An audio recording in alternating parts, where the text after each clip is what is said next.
आज कुछ परिवार बैकस्लाइड हो चुके हैं क्योंकि उनके यूथ बच्चे जो चर्च में आते थे उन्होंने गलती की।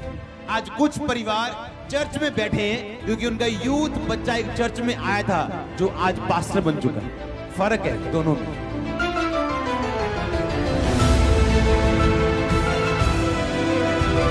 क्या आप नहीं जानते परमेश्वर ने आपको चुना फल लाने के लिए, ऊंचा करने के लिए, आप जगत की ज्योति हैं, आपको चमकने के लिए।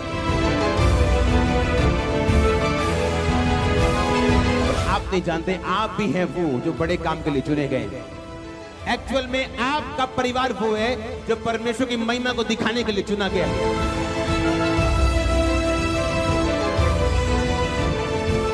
दूसरा शमूएल 3 उसकी 2 आयत। हेब्रोन में दाऊद के पुत्र पैदा हुए और उसका जेठा बेटा अम्मोन था जो यजरेली अहीनोम से पैदा हुआ।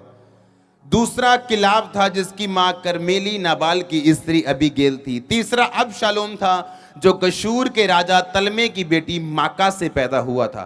चौथा ओदनिया जो हग्गीत से उत्पन्न हुआ था। पांचवा शप्तयाह जिसकी मां अबीतल थी। छठवां यत्राम जो एगला नाम दाऊद की स्त्री से उत्पन्न हुआ। हेब्रोन में जो दाऊद से पैदा हुए वो यही थे। दूसरा शमूएल 3 उसकी 2 को मैं दोबारा पढ़ता हूं। हेब्रोन में दाऊद के पुत्र उत्पन्न हुए, उसका जेठा बेटा अम्मोन था जो यजरेली अहीनोम से पैदा हुआ। मैं दूसरा छोड़ता हूं। तीसरा अबशालोम था जो गशूर के राजा तलमे की बेटी माका से उत्पन्न हुआ था। अगर आप ध्यान से इसको पढ़े तो बाइबल कहती है जो हेब्रोन में पैदा हुए थे, हेब्रोन जो था वो यहूदा में था और यरूशलेम इज़राइल में आता था। अपने पड़ोसी को बोलो महान बनने के लिए जो चीजें चाहिए वो क्या है? छोटी पर है क्या? आमीन। आप जानते हैं अबशालोम ने कहा था कि मैं राजा बनूंगा अपने बाप की जगह। कहा था कि नहीं कहा था? और लोगों से उसने बातें करनी शुरू कर दी और चुगलियां करनी शुरू कर दी कि अगर मैं राजा बन जाऊं अपने पिता के बाद तो मैं तुम्हारा बड़ा ध्यान रखूंगा। क्योंकि बाइबल कहती है वो गशूर के राजा तलमे की बेटी माका से पैदा हुआ था। बाइबल बताती है अबशालोम का जो इतिहास था, अबशालोम जो दाऊद का बेटा था, शारीरिक रीति से उसी को ही राजा बनना चाहिए था। क्यों? क्योंकि बाइबल कहती है उसका नाना एक बहुत बड़ा राजा था। उसकी मां जो थी वो एक राजकुमारी थी। उसका नाना क्या था? एक राजा था। उसकी मां क्या थी? एक राजकुमारी थी। राजकुमार के घराने से निकली थी, एक राजे के घराने से निकली थी। शारीरिक रीति के साथ देखा जाए तो राजा बनने के लिए जो बेस्ट ऑप्शन दाऊद के पास मौजूद था वो उसका बेटा अबशालोम था। अगर आप इन राजाओं को जो मैंने आपको 3 बाप में बताए हैं तो ये राजा जो बेटे थे दाऊद के, ये बड़ी बड़ी उसकी जो पत्नियां बड़े बड़े घराने की थी उनसे पैदा हुए थे। और बाद में अगर आप देखो तो जब मैंने आपको बताया कि यरूशलेम में जो दाऊद की संतान पैदा हुई वो उसने एक लाइन में बताई हुई। हाँ, समझ रहे कि नहीं?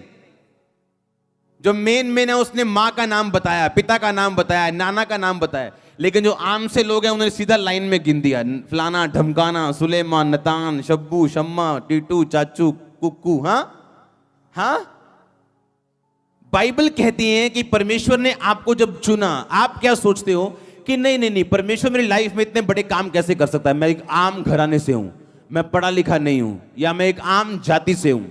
एक्चुअल आप ही हैं वो जिस पर परमेश्वर का भारी और बड़ा प्लान है। आप देखो एक शारीरिक रीति से कि किसको राजा चुना जाए। एक ऐसा बंदा जिसका नाना राजा है, जिसकी मां राजकुमारी है, जिनको एक्सपीरियंस है राज करने का, जिनको राजघराने की बातें आती हैं। इसीलिए वो सब बातें अपनी मां से सुनता था बचपन से। जब बड़ा हुआ तो उसके दिल में राजा बनने की इच्छा पैदा हुई, जबकि परमेश्वर नहीं चाहता था कि वो राजा बने, क्योंकि वो परमेश्वर के साथ जुड़ा हुआ नहीं था। इसीलिए आप बड़े बड़े लोगों का डाउनफॉल सुनते हो कि फलाना करोड़पति देश से भाग गया, फलाना अमीर देश से भाग गया और एकदम वो जमीन पे आ गया। क्यों? क्योंकि आपका अमीर पुना या आपकी चालाकी या आपकी कुछ भी आपको बचा नहीं सकता अगर परमेश्वर आपके साथ नहीं है तो। लिखा गशूर के राजा तलमे की बेटी माका से पैदा हुआ था अबशालोम, लेकिन परमेश्वर की इच्छा नहीं थी कि अबशालोम राजा बनाया जाए। अगर आप परमेश्वर के साथ वफादार हैं और उसके साथ चल रहे हैं, जो आपकी ब्लेसिंग होगी, मैं ये प्रोफेसी कर रहा हूं, वो अमीरों से ज्यादा होगी, आपके पड़ोसियों से ज्यादा होगी, आपके रिश्तेदारों से ज्यादा होगी। बाइबल कहती है, क्या तुम नहीं जानते, क्या तुम नहीं जानते कि परमेश्वर ने जगत के निर्बलों को चुन लिया? क्या तुम नहीं जानते परमेश्वर ने जगत के तुच्छ लोगों को चुन लिया? क्या तुम नहीं जानते परमेश्वर ने छोटे लोगों को चुन लिया, ताकि जो अपने आप को कुछ बड़ा समझते हैं उन्हें लज्जित कर सके? मैं वो इंसान हूं, जब चर्च में मैं जाता था पहले साल, तो वर्शिप नहीं होती थी मेरे से, शर्म आती थी, सिर नीचे करके ताली नहीं बजती थी मेरे से, पागलों की तरह बातें करता था, अटैक होते थे। लेकिन आज कोई यकीन नहीं कर सकता कि ये वही इंसान है जो प्रचार कर रहे हैं, और मुझे मालूम नहीं था कि मैं प्रचार करूंगा। हाँ, एक नॉर्मल इंसान से डाउन लाइफ थी मेरी, एक आम इंसान से भी कहीं नीचे जिंदगी थी मेरी। हर एक की लाइफ में पैसा प्रॉब्लम नहीं होती, हर बंदे की प्रॉब्लम अलग है। मेरी अलग थी, मेरी प्रॉब्लम पैसा नहीं थी, हालेलुया। पर एक डाउन लाइफ से परमेश्वर आपको चुनता है, क्योंकि परमेश्वर ने क्या तुम नहीं जानते परमेश्वर ने जगत के निर्बलों को चुन लिया। बाइबल कहती है, परमेश्वर ने कहा, मैंने इस्राएल जाति को इसलिए चुन लिया क्योंकि वो धरती पर सबसे छोटी जाति थी, सबसे कम थे और सबसे कमजोर थे। जब परमेश्वर ने इज़राइल को अपनी महिमा के लिए चुना, तब धरती में बड़ी बड़ी जातियां मौजूद थीं, जिनके पास लोहे के रथ और ऐसे बड़े बड़े हथियार मौजूद थे जिनसे कोई जीत नहीं सकता था। लेकिन परमेश्वर ने कहा, मैंने इज़राइल को इसलिए चुना क्योंकि ये गिनती में कम थे, क्योंकि मैंने इनको चुना अपना अनुग्रह, अपनी महिमा लोगों पे प्रकट करने के लिए, कि बाद में इज़राइल ये ना कहे कि हम ज्यादा थे, हम बुद्धिमान थे, हम बड़े ईमानदार थे, इसलिए परमेश्वर ने हमें चुना। हालेलुया। अब्राहम को परमेश्वर ने तब तक आशीष नहीं दी जब तक परमेश्वर ने कहा, अब्राहम इस नगर से निकल, इस देश को छोड़, और जो देश मैं दिखाऊं उस देश में चला जा। स्टडी बताती है, अब्राहम उस देश में रहता था जिस देश के लोग हाथों को देख के भविष्य बताते थे, और चतुर लोग और चालाक लोग थे। और परमेश्वर जानता था कि अगर अब्राहम को मैंने यहां पे छुआ, तो अब्राहम कभी नहीं जान सकेगा कि इसको आशीष मैंने दी है या इसकी किसी भविष्यवाणी ने इसको ब्लेसिंग दी है। और प्रभु ने कहा, निकल, यहां से निकल, जब तक तू यहां से निकलेगा नहीं, तेरी आशीष आसमान में लटकी हुई। जब वो वहां से निकला, ताकि अब उसको पता चले कि जो मुझे आशीष मिली है वो सर्वशक्तिमान यहोवा परमेश्वर की ओर से मिली। आमीन। और मुझे किसी से आशीष नहीं मिली, मुझे परमेश्वर ने बढ़ाया और उसने आशीषित किया। क्या आप नहीं जानते परमेश्वर ने आपको चुना फल लाने के लिए, ऊंचा करने के लिए, आप जगत की ज्योति आपको चमकने के लिए? और शैतान आपको क्या आपको कंफ्यूज करते हैं कि नहीं, तू एक आम घराने से है, तू बहुत छोटा है, तू बड़ा गरीब है, तू तो बेवकूफ है, तू तो उल्लू है। हाँ, और आप नहीं जानते आप ही हैं वो जो बड़े काम के लिए चुने गए हैं। एक्चुअल में आपका परिवार वो है जो परमेश्वर की महिमा को दिखाने के लिए चुना गया। अब आपको ये बात ध्यान से समझनी है। आमीन। और अपनी जिंदगी को वैसा रखना है कि परमेश्वर आपके जरिए काम कर सके, क्योंकि वो उन लोगों के जरिए काम करता है जिनकी जिंदगी परमेश्वर में समर्पित है। आमीन। इसलिए शैतान लाख जोर लगाएगा प्रार्थना के टाइम, ताकि आप प्रेयर ना कर सको। बोने वाला क्या निकला, क्या लेके निकला? बीज लेके। कुछ बीज कहां गिरा? मार्ग के किनारे। कुछ कहां गिरा? पथरीली भूमि। कुछ कहां गिरा? झाड़ियों में। कुछ कहां गिरा? अच्छी भूमि। वही बीज अलग अलग जगह गिरा, कभी 100 गुना फल लेके आया, कभी 30 गुना, कभी 60 गुना, कभी फल ही नहीं लेके आया। बीज सेम है, बीज की कैपेसिटी सेम है, पर उसमें से वो निकला नहीं जो निकलना चाहिए था। आपको जब परमेश्वर ने चुना, आपकी कैपेसिटी 100 गुना है, सबकी सबकी, लेकिन आप गिरे कहां, यह मायने रखता है। आमीन। अपने हाथों को उठा, बोलो, परमेश्वर मेरी फिजिकल लोकेशन, मेरी स्पिरिचुअल लोकेशन सही कर, ताकि मैं अपनी जिंदगी में फल लेके आ सकूं। मांगो 1 सेकंड के लिए। आमीन। हालेलुया। किस काम के लिए चुना परमेश्वर ने आपको? फल लाने के लिए, महान बनने के लिए। हाँ या ना? बाइबल कहती है अबशालोम बेस्ट ऑप्शन था शारीरिक रीति के हिसाब से। अगर शारीरिक रीति से देखो और दाऊद के सब बेटे को खड़ा कर दो और देखो कि किसमें काबिलियत है राजा बनने की, तो फर्स्ट नंबर था अबशालोम। नाना कौन है? बड़ा राजा। मां कौन है? राजकुमारी। पता है क्या करना है? अगर आज किसी को चुनना हो कि आज हम आपको बिजनेस देना चाहते हैं, चर्च की ओर से एक बिजनेस करो, तो किसको चुना जाए? ऐसा बंदा जिसके पापा बिजनेसमैन हो, दादा बिजनेसमैन हो, बिजनेस करने की अकल हो। लेकिन जब परमेश्वर चुनने पे आता है तो वो एक्सपीरियंस देख के नहीं चुनता, वो अपने चुनाव को देख के चुनता और अपने साथ जो रिलेशनशिप है परमेश्वर की आपके साथ, वो उस हिसाब से चुनता है। आमीन। जब परमेश्वर चुनता है तो ना तो रंग रूप देख के चुनता है, ना काबिलियत देख के चुनता है, वो चुनता है कि आपका संबंध कैसा परमेश्वर के साथ।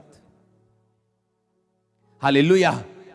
अब सेम सभी बेटे जो हैं वो सभी दाऊद की गवाही को फॉलो कर रहे हैं, अपने पिता की गवाही को फॉलो कर रहे हैं, और कुछ गलतियां कर रहे हैं, कुछ अपनी ताकत पे भरोसा रख रहे हैं, कुछ मां की बात को ध्यान से सुन रहे हैं, कुछ नाना की बात को ध्यान से सुन रहे हैं। उन्हें लगता है कि ये बातें चाहिए राजा बनने के लिए, अच्छा दिखना, अच्छे कपड़े, अच्छा बोलना, दिमाग लगाना, चुस्ती और चालाकी। लेकिन परमेश्वर को ये बातें पसंद नहीं थी। और बाइबल कहती सुलेमान उन बच्चों में गिना जाता था जिनकी गिनती सबसे डाउन में होती थी, जिनकी माएं सबसे छोटी थी। आप वैसे इमेजिन करो, पुराने टाइम में ज्यादा पत्नियां होती थी, एक से ज्यादा। आप देखो जब जब पत्नियां इकट्ठी होती थी तो उस पत्नी का ज्यादा कब्जा होता था जो अमीर घर से आती थी, जिसका बाप राजा है, जिसके भाई राजा हैं, जो अमीर है, जिसका प्रभाव है, तो उनके बच्चे हमेशा आगे रहते थे। और यही बात ने कंफ्यूज कर दिया अबशालोम को। पंजाबी जी कहते ऐसे गल ने भलेखे च रखिया उन्हों कि राजा तू बनेगा। और परमेश्वर ने उसको राजा नहीं बनाया, किसको बनाया? सुलेमान को, क्योंकि सुलेमान वो जन था जिसने अपने फादर की गवाही को फॉलो किया था। हालेलुया। आपकी लाइफ जितनी मर्जी बड़े केस में क्यों ना फंसी हो, अगर आप सिर्फ मेरी गवाही फॉलो करें जो मेरी लाइफ में हुआ, आप कभी निराश नहीं होंगे। नेवर। मैंने संडे बताया था आपको 2 चीजें चाहिए परमेश्वर में बढ़ने के लिए। पहली, स्पिरिचुअल लोकेशन, आत्मिक जगह सही होनी चाहिए आपकी। कैसे? जैसे उस अंधे की थी। जब उसको मालूम हुआ कि परमेश्वर ने यहां से निकलना है, तो उसके कंधे पे क्या होता था? एक वाइट कलर का, एक काले रंग का, शायद उसे रंग का कपड़ा होता था उसके कंधे पे। हाँ, अलग अलग स्टडीज आपको बताती हैं कि वो कपड़ा जो था वो सर्टिफिकेट था भिखारियों का, कि अगर उसके कंधे पे होगा तो वो भीख मांग सकेगा। सरकार ने उसे दिया होता था। जब यीशु मसीह उसके सामने से निकले तो बाइबल कहती वो अपना कपड़ा फेंक कर शीघ्र उठा और यीशु मसीह के पीछे चला। उसने कपड़ा अपनी पॉकेट में डाल के यीशु मसीह के पीछे नहीं गया, या अगर मैं चंगा नहीं हुआ तो क्या करूंगा? दोबारा कपड़ा निकालूंगा, भीख मांगूंगा। वो इस तरह से परमेश्वर के पीछे गया था कि अब मैं तेरे पीछे हूं, तो अगर चंगा नहीं करेगा, मेरा ध्यान नहीं रखेगा, तो मैं मरने के लिए भी तैयार हूं। मुझे भीख नहीं मिलेगी, मैं मर जाऊंगा, नो डोंट वरी, पर मैं तेरे पीछे आ रहा हूं। एक मन होके। आमीन। और आज यहां लोग बैठे सोच रहे हैं ये गवाहियां क्या असली हैं क्या? कितने पैसे दिए आपने अंदर आने के लिए? हां, कितनी टिकट खर्चते हो आप? कोई नहीं। तो किसको इंप्रेस करने के लिए हम करेंगे? आपको जब ऑफरिंग के लिए इन्वेलप भी दिए जाते हैं तो आपको जबरदस्ती नहीं की जाती। मुझे नहीं मालूम आप डाला कि नहीं डाला, हां या ना। और जब टेस्टिमनीज आप सुनते हो और आप बोलते हो कि पहले मेरे जीवन में काम हो तो मैं बपतिस्मा लूंगा, तो परमेश्वर आपको खुश करने के लिए दोबारा सूली पे चढ़ने वाला नहीं है। अगर आप चर्च नहीं आएंगे तो आपको मिस करने वाला भी नहीं है। अगर आप उसकी प्रशंसा करोगे वो आपको ऊपर रखेगा, आप उसको कुड़कुड़ाओगे वो नीचे कर देगा। That's it. अगर मैं सेवा कर रहा हूं तो मेरे लिए, मेरे परिवार के लिए। आमीन। कि परमेश्वर मुझे ब्लेस कर रहे हैं, आपके पैसे से नहीं लेकिन अपने पैसों से। आमीन। वो मुझे अपनी पर्सनल लाइफ में आशीषित कर रहा है। ये सेवा किसी के ऊपर एहसान नहीं है, ये परमेश्वर का फजल है। अगर आप चर्च में आए हो, बैठे हो, तो ये परमेश्वर का अनुग्रह आपके ऊपर। आप प्रभु पे एहसान नहीं कर रहे हो। कितने समझ रहे हैं? अब आपको आत्मिक पोजीशन सही रखनी, क्या कि प्रभु चंगा करे या ना करे। अगर मैं इतनी गवाहियां देख चुका हूं, इतना काम देख चुका हूं, ये नकली तो नहीं हो सकता। एक संडे नकली हो सकता है, 2 संडे नकली हो सकता है, हर संडे 2 बार और हर थर्सडे 1 बार क्या नकली हो सकता है? नहीं। तो मुझे परमेश्वर का पीछा करना है। जब आत्मिक पोजीशन सही होती है तो फिर शारीरिक पोजीशन सही करनी। कई लोगों की आत्मिक पोजीशन बड़ी अच्छी है, उनका परमेश्वर के साथ रिलेशनशिप बड़ा अच्छा है, प्रभु पे विश्वास हो चुके हैं, पर गलत जगह पे बैठे हैं। चर्च कौन सी जा रहे हैं? जो घर के नजदीक है। जाओ उस चर्च में, चाहे वो नजदीक हो घर के, चाहे बिल्कुल साथ की दीवार क्यों ना हो, चाहे आपको 100 किलोमीटर चल के जाना हो, पर उस चर्च जाओ जो चर्च जीवित हो, जहां पे आराधना होती हो, गवाहियां होती हो, प्रचार होता हो, प्रार्थना होती हो। मैं खामरा चर्च की बात नहीं कर रहा हूं, हर वो चर्च जो परमेश्वर में इस तरह से चलती, आप उस चर्च जा सकते जो जीवित चर्च हो। आमीन। जब आपकी आत्मिक पोजीशन सही होती, अगर अंधा आत्मिक तरीके से तैयार हो चुका था कि जब परमेश्वर अगर मुझे आज मिले तो ये कपड़ा मैं फेंकने वाला हूं, परमेश्वर के पीछे भागने वाला हूं, इसका मतलब वो आत्मिक रीति के साथ तैयार था, लेकिन अब उसे शारीरिक रीति के साथ भी सही पोजीशन पे बैठना था कि जिस सड़क से परमेश्वर निकले उसी सड़क पे बैठना था, अपने घर पे नहीं। 12 साल की लहू बहने वाली औरत बोल सकती थी, काश कहीं परमेश्वर मेरे घर के आसपास से निकले ना, तो मैं परमेश्वर के पास जाऊंगी और प्रभु को छू लूंगी, क्योंकि मुझे विश्वास बहुत है परमेश्वर के ऊपर।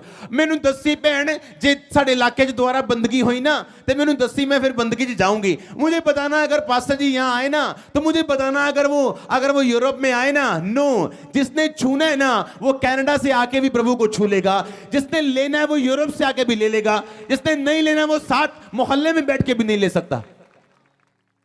एक सिस्टर अपनी गवाही दे रही थी कि मैं कनाडा से आई और डॉक्टर ने मुझे जवाब दिया और मैं आई और आपसे मिली, आपने मुझे एक वाटर और एक पानी एक तेल की बोतल दी, आपने प्रे करके दिया और आपने बोला आपने प्रेयर करनी है, ऐसा ऐसा करना है, और गवाही देने के लिए दोबारा कनाडा से आई। मैं उसको बोल रहा था अगर तीन फ्लाइट चेंज करनी पड़ती लोगों को, कई बार एक फ्लाइट चेंज करनी पड़ती, कई बार 2, कई बार डायरेक्ट भी आती, लेकिन 17 घंटे 24 घंटे जब वो अपने घर से यहां तक अपने चर्च में पहुंचते हैं, एक दिन 24 घंटे उनको सफर में लग जाते हैं, उनका सिर घूम रहा होता है। और आप देखो क्या परमेश्वर को खाली वापस जाने देगा? हां, सारी भीड़ को छोड़ दिया परमेश्वर ने, बोला किसने मुझे छुआ? कहते प्रभु पूरी भीड़ तुझे छुई। परमेश्वर नहीं, किसने बाय फेथ मुझे छुआ। कौन थी वो 12 साल की वो लहू बहने वाली औरत जो अपने घर से ये कह के निकली थी कि आज मैं अगर प्रभु के पल्लू को छू लूंगी। वो फीता निकलता था, एक यहूदी लोग जो कपड़े डालते थे उन कपड़ों में से ऐसे धागे को छुआ था उसने, परमेश्वर के धागे के कोर, धागे के भी नुक्कर को, धागे की शुरुआत को उसने छुआ था। आत्मिक पोजीशन जब सही होती बंदे की, और उसके बाद शारीरिक पोजीशन, आप बैठे किस जगह पे हो, बीज वही है 100 गुना फल वाला, पर गलत जगह गिर गया। आपकी सेवकाई मैटर करती है, आपका मेंटर कौन है? आमीन।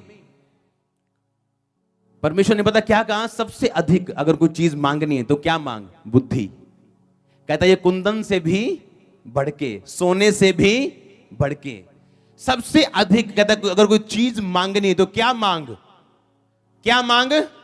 बुद्धि मांग। हालेलुया। आप नहीं जानते, बाइबल कहती तेरा मुंह एक बनाया परमेश्वर ने, कान कितने बनाए? ऐसा क्यों नहीं किया कि 2 मुंह लगा दिए हो और कान एक लगा दिया हो? कहता है 2 कान मतलब ज्यादा क्या सुन, मुंह एक मतलब कम बोल। मैं अपने स्पिरिचुअल फादर के पास था और मैंने कहा आप मुझे वर्ड दो, कोई मुझे बताओ मैं क्या करूं। और उन्होंने बताया कि इस बार तो जब तू जाए तो ऐसा बीज बोना जिसे उभरने में, जिससे तुझे टाइम लगे, जिस पे तेरी लाइफ निर्भर करती हो, उसे बो देना। आत्मिक लोग ज्यादा बातें नहीं करते हैं, उनकी एक इंस्ट्रक्शन आपकी लाइफ के लिए काफी। और इस बार मैंने आके आपको मैंने टेस्टिमनी दी थी, मैंने काम एक पीछे चला, मैंने कहा काम रोक दो। क्यों? मैंने बीज बोने, और 2-4 लाख नहीं, मैंने बीज बोया बड़ा, और जब अगले बिल आए उतने ही पैसे शॉर्ट निकलते थे जितना मैंने बीज बोया था। और हर बार सुनो, हर बार शैतान बोलता था तूने गलत काम किया, तूने गलत कर दिया, तूने गलत कर दिया। उस बार अरेंज हो जाना, अगली बार जब फिर बिल आने बड़े बड़े, उतने पैसे शॉर्ट होने जितना मैंने बीज बोया था। और शैतान ने मुझे पूरा डराने की कोशिश की, तूने इतना बड़ा बीज बोया, काम रुक गया, ये हो गया, वो हो गया। पर जैसे ही वो बीज बोया, क्योंकि मैंने ऐसे लोग देखे हैं जब अपने स्पिरिचुअल फादर के पास बैठते हैं, मैं ना ਤੁਹਾਡੇ ਲਈ ਇੱਕ ਦਰਸ਼ਨ ਦੇਖਿਆ ਸੀ, मैं देखिया ਤੁਹਾਡਾ ਕਾਕਾ ਜਿਹੜਾ ਨਾ ਉਹ 26 ਤਰੀਕ ਨੂੰ ਹੋਣਾ। क्या तुम मूर्ख हो या मूर्खों की मंडली से निकले हो? परमेश्वर आपके स्पिरिचुअल फादर की प्रोफेसी आपके स्पिरिचुअल फादर के फादर को देगा या आपको देगा? क्या वो मूसा के बारे में पब्लिक से बात करेगा? पब्लिक के बारे में मूसा से बात करेगा? आमीन।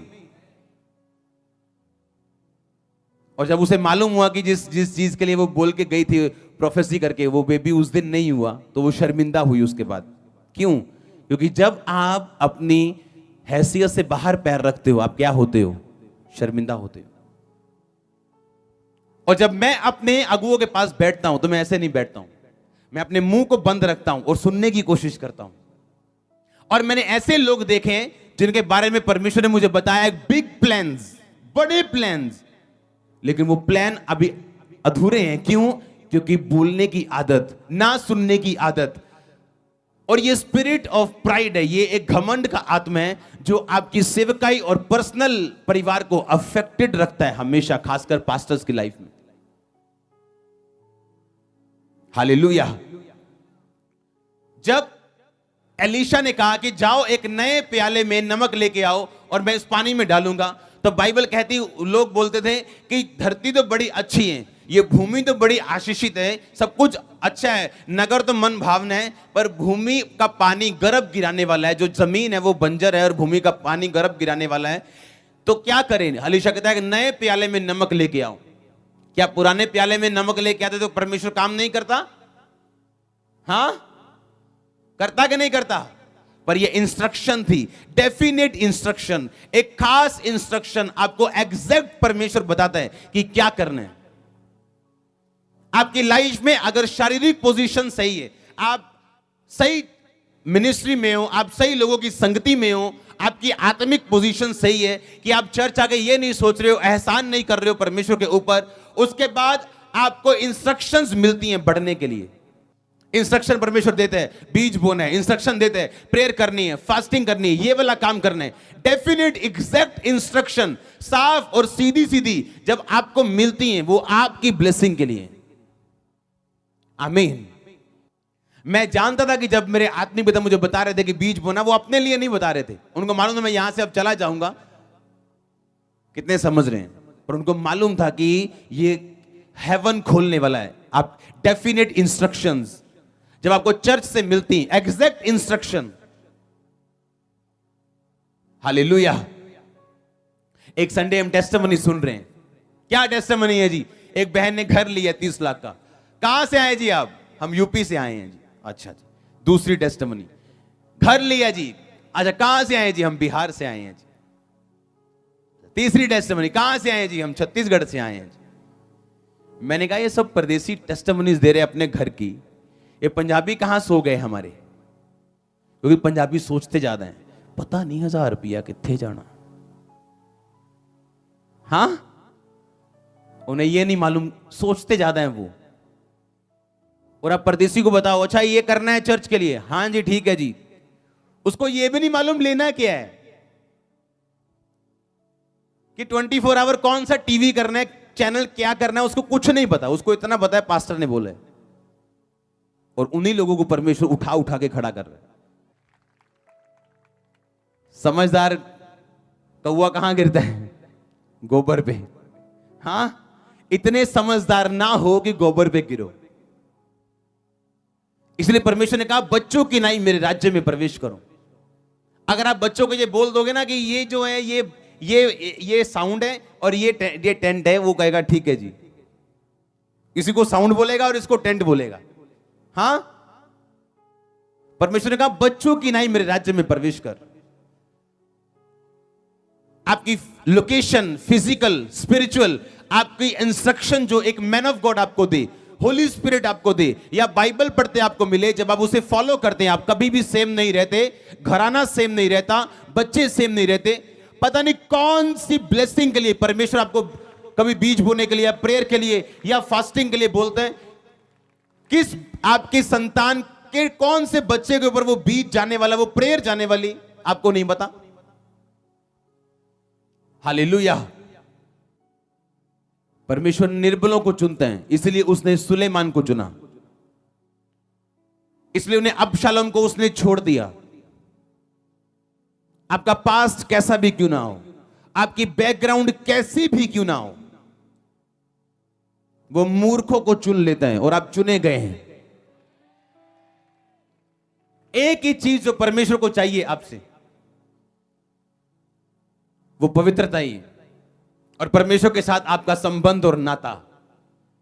उसके बाद फिर आपकी बैकग्राउंड मायने नहीं करेगी, आपकी बुद्धि मायने नहीं करेगी, क्या किससे निकले हो, कौन सा बड़ा अटैक और कितनी बड़ा चैलेंज और चुनौती और कितनी बड़ी बीमारी या कितना बड़ा हादसा आपकी लाइफ में हो चुका है, या आप किस चीज से निकल रहे हैं, मायने नहीं करेगा। वो आपको अपने हाथों से बना के खड़ा करेगा, एक एक हथौड़ी से आपको तराशेगा वो और खड़ा करेगा यीशु मसीह के नाम में। वो परमेश्वर आपको, हालेलुया, आमीन। महान बनने के लिए चीजें चाहिए वो क्या हैं, पर है क्या? छोटी चीजें, अपना कैरेक्टर मेंटेन करना, छोटी चीजें, अपनी प्रेयर लाइफ को मेंटेन करना। आमीन। फिर से बोलो, अपने पड़ोसी को बोलो, जो पवित्र होने के लिए चीजें चाहिए वो क्या है? छोटी, पर है क्या? बड़ी। आमीन। आप इमेजिन करो, इतने बच्चे हैं दाऊद के और सारे दाऊद की लाइफ को देखते हैं, पर फॉलो कौन कर रहा है? सुलेमान। हां, और अबशालोम इसी चीज में पीछे रह गया कि मैं तो रानी का बेटा हूं, मेरा नाना क्या है? तगड़ा राजा है, बुद्धिमान, लंबा, ऊंचा, चौड़ा, सब कुछ मालूम है, क्या करना है, कैसे बैठना है, कैसे बात करनी है। लेकिन परमेश्वर किसको चुन रहे हैं? सुलेमान को, जो ये सोचता था कि मेरे पास बुद्धि भी नहीं है, इसलिए उसने परमेश्वर से बुद्धि मांगी थी। आमीन। ना तो बल से ना तो शक्ति से, उसकी आत्मा के द्वारा। उसने आपका चुनाव इसलिए नहीं किया कि आप बड़े हैं या आप अन्य जाति से या आप फलाने कास्ट से। नो, आप तुच्छ थे और निर्बल थे। लिखा, परमेश्वर ने जगत के गरीबों को चुन लिया था कि जो अपने आप को अमीर समझते उन्हें लज्जित करने के लिए, आपको चमकने के लिए परमेश्वर ने चुना। आप बेस्ट होंगे अपने कॉलेज में, बेस्ट होंगे अपने इंस्टीट्यूट में, बेस्ट होंगे अपने फाइनेंस, अपने जॉब में, अपने बिजनेस में, अपनी चर्च में, मिनिस्ट्री में, अगर आप मीनूचा। हालेलुया। आपका बेस्ट 100%, 100 टाइम फ्रूट, 100 गुना फल आपके अंदर से निकल सकते हैं। आप जानते हैं आपको काम करना पड़ता है, आपको काम करना पड़ता है। अपनी कोई ग्रेटनेस ऐसी नहीं है जो अपने आप या इत्तेफाक से हो जाए। इत्तेफाक से आप डिस्ट्रिक्ट लेवल का कंपटीशन जीत सकते हो कि मेरे को मालूम हुआ जी यहां दौड़े चल रही हैं, तो इत्तेफाक से आप डिस्ट्रिक्ट लेवल का कंपटीशन जीत सकते हो। पर जब आप स्टेट लेवल जाते हो, नेशनल लेवल जाते हो, फिर आप इंटरनेशनल लेवल जाते हो, फिर आप नहीं बोलते कि इंटरनेशनल, आप ओलंपिक में चले गए क्योंकि आपने पोस्टर पढ़ा देखा ओलंपिक का। नो, आप तैयारी करते हो। आमीन। आप बॉडी को कंट्रोल में रखते हो, टाइम को मैनेज करते हो, इच्छाओं को मैनेज करते हो, फिर आप इंटरनेशनल लेवल पे मेडल लेते हो। हाँ या ना? आपको क्या लगता है आप बैठे बैठे ग्रेट बन जाओगे, बैठे बैठे महान बन जाओगे? जो चीज शैतान आपकी लाइफ में बिल्कुल नहीं चाहता वो ग्रेटनेस है। आपको कोई टेस्टिमनी मिल जाए, उसका इतना सिरदर्द नहीं होता। मैं सच कह रहा हूं, होता है सिरदर्द, पर इतना नहीं होता उसे। पर अगर आप ग्रेटनेस के रास्ते पे चल पड़ो, उसको गोलियां खानी पड़ती हैं रोज, सुबह शाम। पता है क्यों? उसे मालूम है अगर तू बचा तेरा घराना, उसे मालूम है अगर एक बंदा ग्रेट हुआ तो ये हजारों लोगों को प्रभावित करने वाला है। एक गवाही आपकी बनी, आपने नशा छोड़ दिया, आपने एक बार दी, 2 बार दी, पर जब एक बंदा उस गवाही के साथ दे दे के ग्रेटनेस के रास्ते में चल पड़ता है, जब वो ग्रेटनेस के रास्ते में आता है, जो ग्रेट बनता है वो, तो वो प्रभावित करता है हजारों लाखों लोगों को। और ये शैतान नहीं चाहता। हालेलुया। क्या समझाया था मैंने? तू बच, तेरा घराना बचाया जाएगा। उसे मालूम है कि अगर ये बचा, अगर ये ग्रेट हुआ, तो ये अपने घराने को भी साथ ले तरेगा और मुझे ले डूबेगा। हां, एक एग्जाम्पल मैंने दी थी, उसे हमेशा याद रखो। एक घर में एक यूथ नशा कर रहा है, हां, और मुझे क्या मैसेज मिलता है कि उस घर का 70 साल का बुजुर्ग एक 21 साल की लड़की के साथ फ्रेंडशिप में, हां, और दूर से देख के आपको क्या मालूम होगा कि उस घर का बेटा क्या करता है? नशे करता है। पर वो स्पिरिट आई कहां से? कहां से आई? दादा से। हां, इसलिए परमेश्वर ने कहा अगर तू बच, तेरा घराना, अगर आप बचें, एक वाइफ बची है, अगर उसके हस्बैंड पे अटैक हुआ भी तो आप अपनी प्रेयर से उसे खत्म कर दोगे। हां, क्योंकि तू तेरा घराना बचाया जाएगा। अब एक घर में आपको एक नशे करने वाला बंदा नजर आता है, हां, आप जब दूर से देखेंगे आप बोलेंगे ये घर में नशा क्यों, यीशु मसीह को मानने के बावजूद। पर आपको उस नशे की आत्मा जिससे निकली, आपको वो नहीं नजर आएगा कि वहां जो 4 लेडीज हैं दिन में 16 बार लड़ती हैं, एक दूसरे के साथ नफरत है, एक दूसरे के साथ पूरी जेलसी है उनको। घर में, एक घर में रहने, एक छत के नीचे, सासू मां के साथ जेलसी, अपनी बहू के साथ जेलसी, जेठानी से, दरानी से जेलसी, अंदर पूरा शैतान बना हुआ है। और आपको क्या लगता है कि घर में गरीबी, और आपको नहीं पता वो स्पिरिट, वो आत्मा निकली कहां से।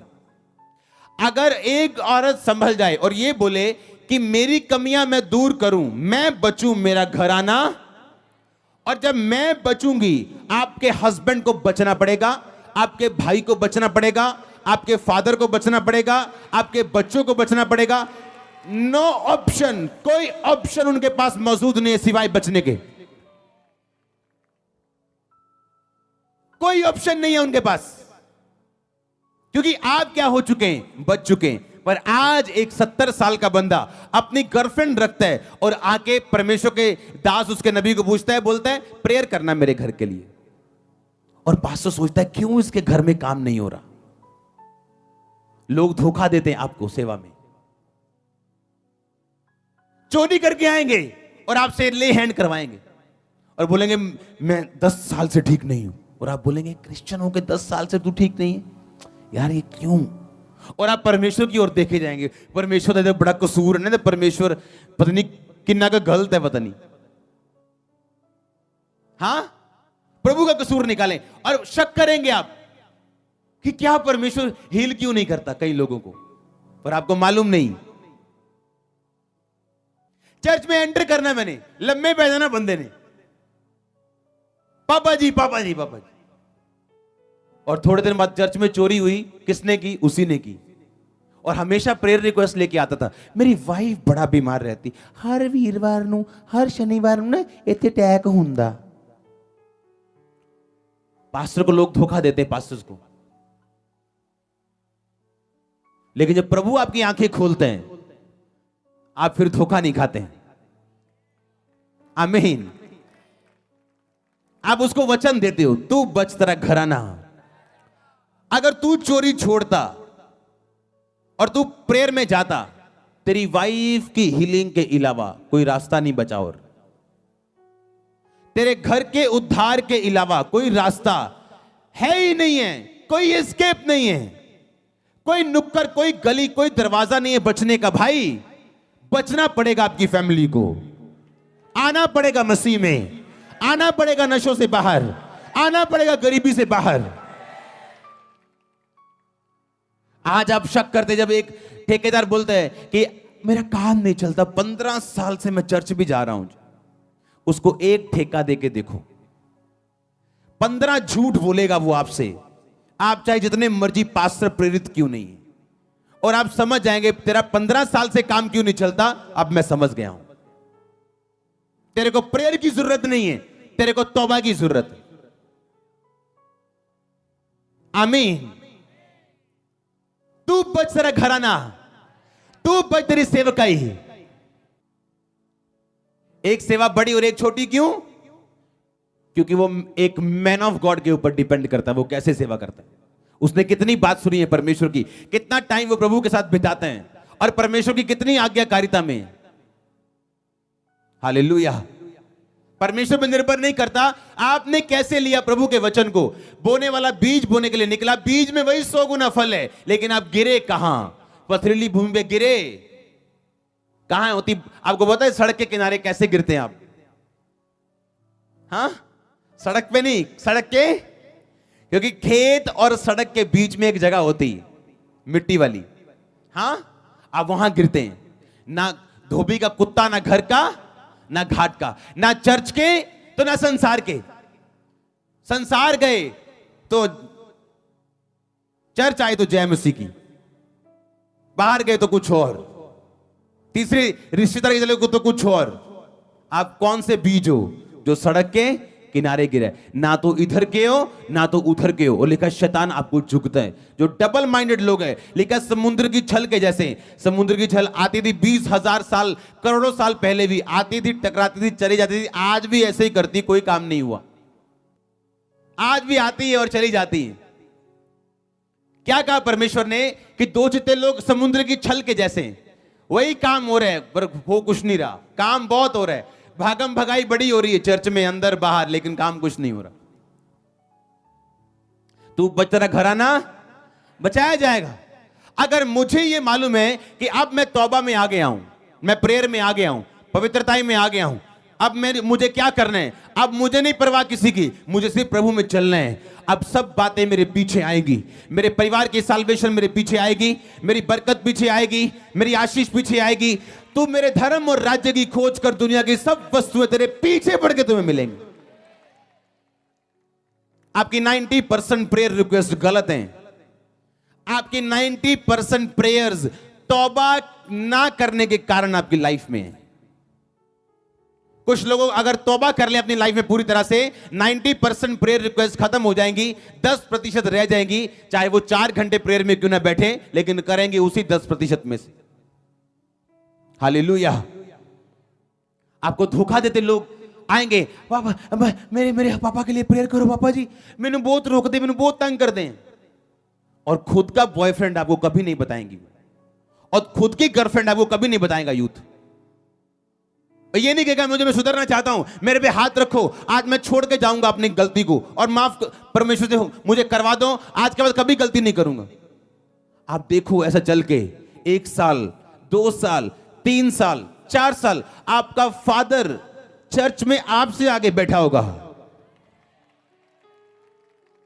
पर शैतान कमी कहां डालता है? आप प्रेयर करवा रहे हो और प्रेयर कर रहे हो, पर लाइफ वैसी नहीं। यीशु मसीह ने कहीं नहीं कहा, उसने कहा तू बच, तेरा घराना। कितना सिंपल, कितना पावरफुल वर्ड है, तू बच। आमीन। लोग मुझे बता रहे थे कि जब मीटिंग्स करते हैं लोग पंजाब में, कहते थे हम 50 पास्टर्स इकट्ठा होते हैं, एसी हॉल करते हैं और 500 लोग आते हैं 3 महीने की तैयारी में। मैंने कहा हम मिट्टी में टेंट उठाते हैं, हाँ टेंट खड़ा करते हैं। कितने समझ रहे हैं? आप समझ रहे हो कि नहीं? हाँ, तू बच, तेरा घराना। एक दिन मैं जा रहा हूं और क्या मेरे दिमाग में चल रहे हैं, मैंने कहा यार क्या बेनी हिन गाने सुनता होगा, फिल्मी गाने। देखो दिमाग में मेरे क्या चल रहा है, मैं नया हूं मसीह में बिल्कुल। और जाते ही मैंने अपने पास्टर से क्वेश्चन पूछा, मैंने कहा कि बेनी हिन पाजी गाने सुनता हो ना? ऐसे बोलते थे हम पहले, हाँ पाजी पाजी करी जाना पास्टर्स रूम। रॉन्ग है ये। आमीन। जितनी इज्जत आप दोगे उतना आप ब्लेस होते हैं। कहता तू धर्मी को धर्मी मानेगा, धर्मी का बदला, नबी को नबी मानेगा, नबी का बदला। यीशु मसीह एक नबी था, लेकिन उसके घर वाले उसे भाई समझते थे, इसलिए उनके जीवन में काम नहीं हुआ। हालेलुया। ऐसी बातें मेरे दिमाग में चलती। क्या बेनी हिन गाने सुनता होगा 2004 में? अगर वो नहीं सुनता होगा तो मैंने भी नहीं सुनने, ऐसे छोड़े मैंने, हाँ, कि मैं बचूं। कभी चिंता नहीं हुई मेरी मम्मी बचे, घर में आना, मम्मी की लड़ाई मेरे साथ, टॉप लड़ाई होनी, घर छोड़ने तक बातें हो जानी, घर छोड़ के चला गया एक दिन में। आज उसी मम्मी को बैप्टिज्म दिए मुझे 7 साल हो गए अपने हाथों से। आमीन। तो बच तेरा घर आना, आपका मेन कंसंट्रेशन क्या है? खुद। क्या मेरी प्रेयर है या नहीं? आप 10 दिन बाइबल ना पढ़ो, आप सूख जाओगे और आपको मालूम होगा कि कुछ कमी है।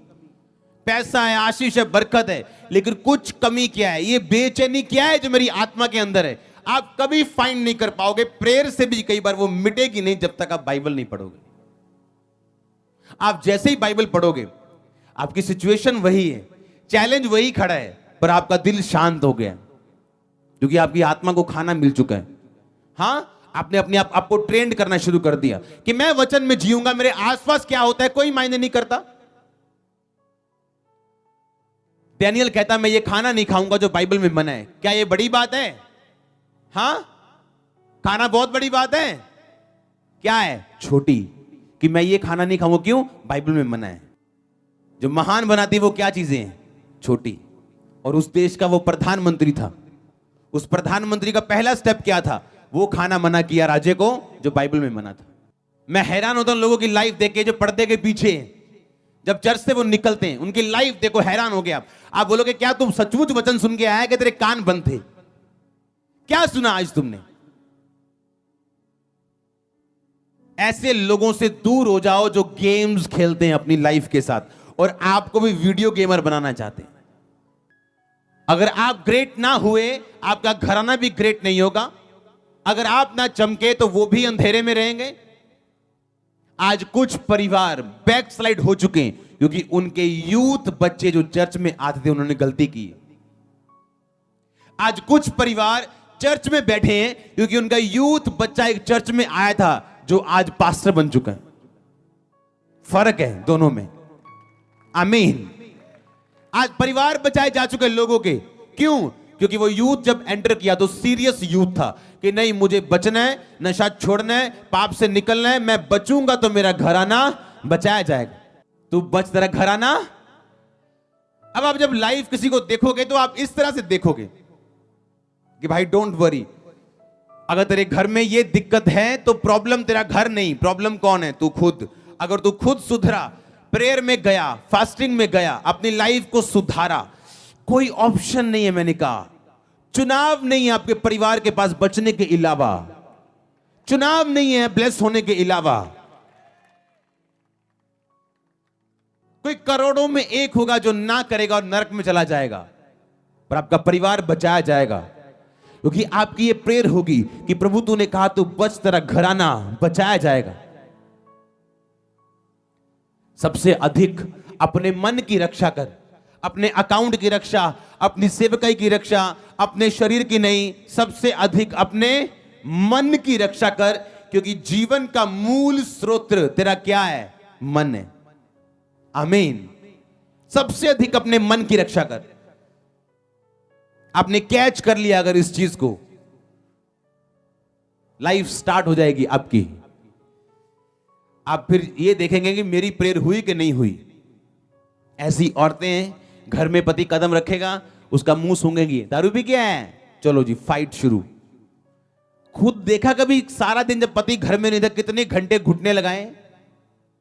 नहीं जी, फलाने नल गल जी, पड़ोसी नल 2 घंटे बह के गली च धुप सेक के चुगलियां पूरियां कीतियां आप। प्रेयर कितनी की? नहीं। अब रात को पति के साथ लड़ रही है तो गलती पति की कम है, आपकी ज्यादा है। एक बंदा जो अंधेरे में, उसे तो मालूम नहीं क्या करना है, वो तो है ही अंधेरे की संतान है। आप उजाले की संतान है, आपको मालूम है क्या करना है। जिसको मालूम है क्या करना है, अगर वो नहीं करेगा तो वो लेखा देगा। जिसको नहीं मालूम कि क्या करना था, उसको पता नहीं प्रभु क्या करेगा, या उसको कम सजा मिलेगी। पर जिसको पता था क्या करना और उसने नहीं किया, उसको सजा ज्यादा मिलेगी। आपको तो मालूम है ना, आपका हस्बैंड पीता है, तो कितने घंटे रोज प्रेयर की, कितने घंटे फास्टिंग की, कितने घंटे क्या किया परमेश्वर में आपने। जहां गुस्सा करना है वहां नहीं करना।